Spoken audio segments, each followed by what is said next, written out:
Hello everyone, today we will discuss about phenylketonuria. Phenylketonuria. It is also a Mendelian disorder. We already discussed about sickle cell anemia and the hemophilia.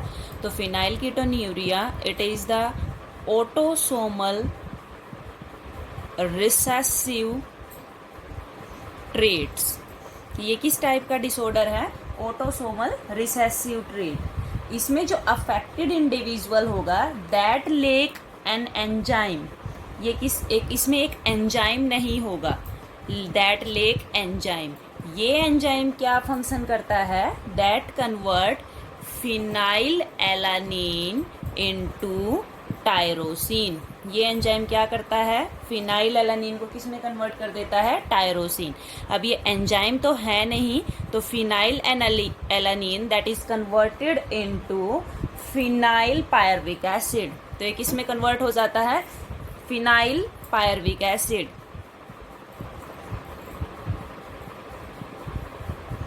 And this acid is accumulated in the brain and result in the mental retardation. इसकी वजह से क्या हो जाता है? Mental retardation. And also it is excreted through the urine because kidney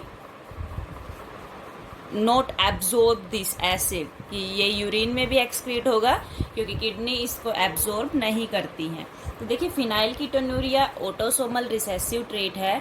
एक enzyme होता है, मैं आपको नाम बता देती हूँ, फिनाइल एलानिन हाइड्रोक्सिलेज. तो जो इंडिविजुअल अफेक्ट होगा उस इंडिविजुअल में ये एंजाइम नहीं होगा. ये एंजाइम क्या फंक्शन करता है?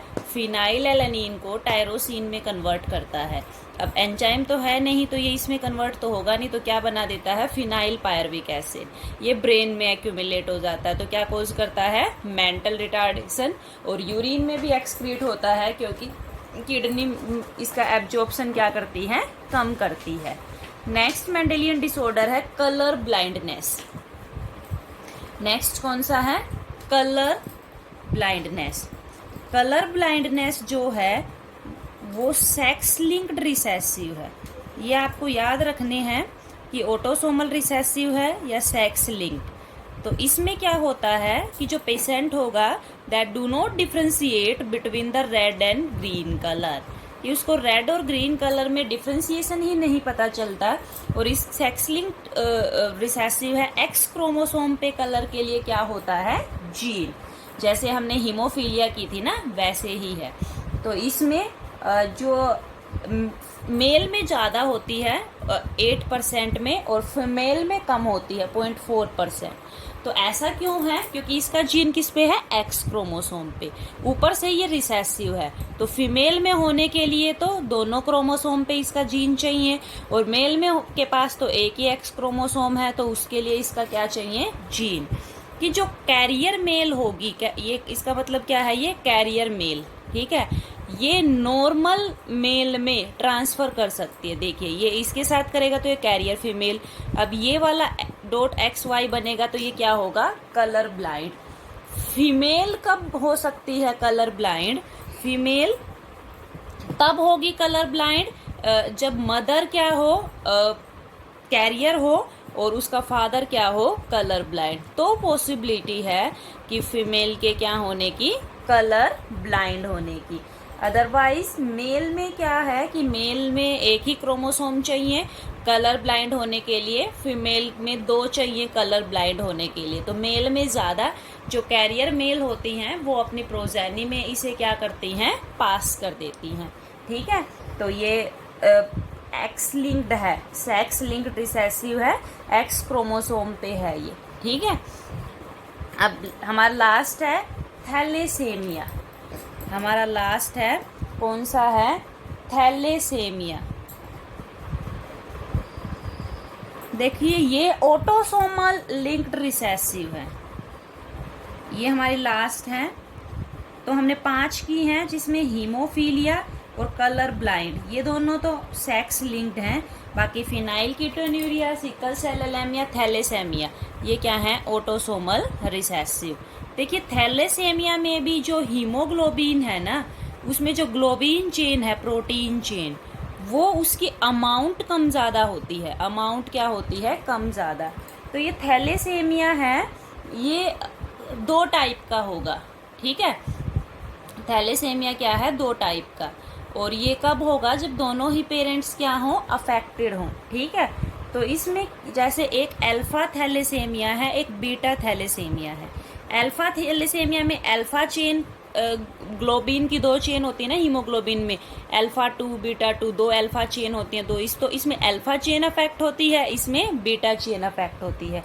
अब इसको कंट्रोल करने के लिए 2 जीन है, देखिए HbA1 और ये है HbA2, ठीक है, चाहे आप रोमन में लिखिए। और ये दोनों जीन क्रोमोसोम 16 पे हैं। कौन से क्रोमोसोम पे हैं? 16 पे। इसके लिए एक ही जीन है, वो जीन कौन सा है? HBB। और ये क्रोमोसोम 11 पे लोकेटेड है। कौन से क्रोमोसोम पे? 11 पे। देखो अल्फा थैलेसेमिया में 2 जीन है, HbA1 HbA2। तो जीन मतलब इसके 2 एलील, एक जीन के कितने एलील होते हैं? 2, इसके भी 2, तो टोटल क्या है? 4 एलील। इसमें एक ही जीन है तो इसके क्या है? 2 एलील। तो कब होगा थैलेसेमिया कि ये जो जीन है ना, इसमें या तो म्यूटेशन हो जाए या फिर डिलीशन हो जाए। क्या हो जाए? म्यूटेशन हो जाए या डिलीशन। इसके जीन कौन से क्रोमोसोम पे लोकेटेड हैं? 16 पे। इसके जीन कौन से क्रोमोसोम पे? 11 पे। तो देखिए इसमें टोटल 4 होंगे एलील। अगर एक भी एलील में म्यूटेशन है तो क्या हो जाता है? Alpha thalassemia. इसमें 2 है, 2 में से एक में भी हो जाता है तो क्या हो जाता है? Beta thalassemia. इसमें अल्फा ग्लोबिन चेन कम बनती है, इसमें बीटा ग्लोबिन चेन क्या बनती है? कम बनती है, ठीक है। फिर उससे अबनॉर्मल हीमोग्लोबिन बनता है और अनेमिक कंडीशन हो जाती है।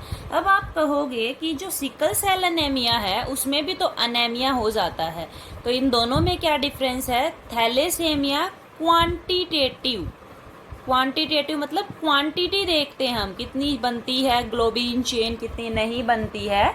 और जो सिकल सेल एनीमिया है वो क्वालिटेटिव है। कौन सी डिजीज है? क्वालिटेटिव। ये क्या है? क्वालिटेटिव, वो क्वांटिटेटिव है। तो ठीक है, दोनों ही क्या है? ऑटोसोमल रिसेसिव ट्रेट्स है। तो ये 5 हमने मेंडेलियन डिसऑर्डर किए। कल हमारा लास्ट टॉपिक रहेगा क्रोमोसोमल डिसऑर्डर। Thank you.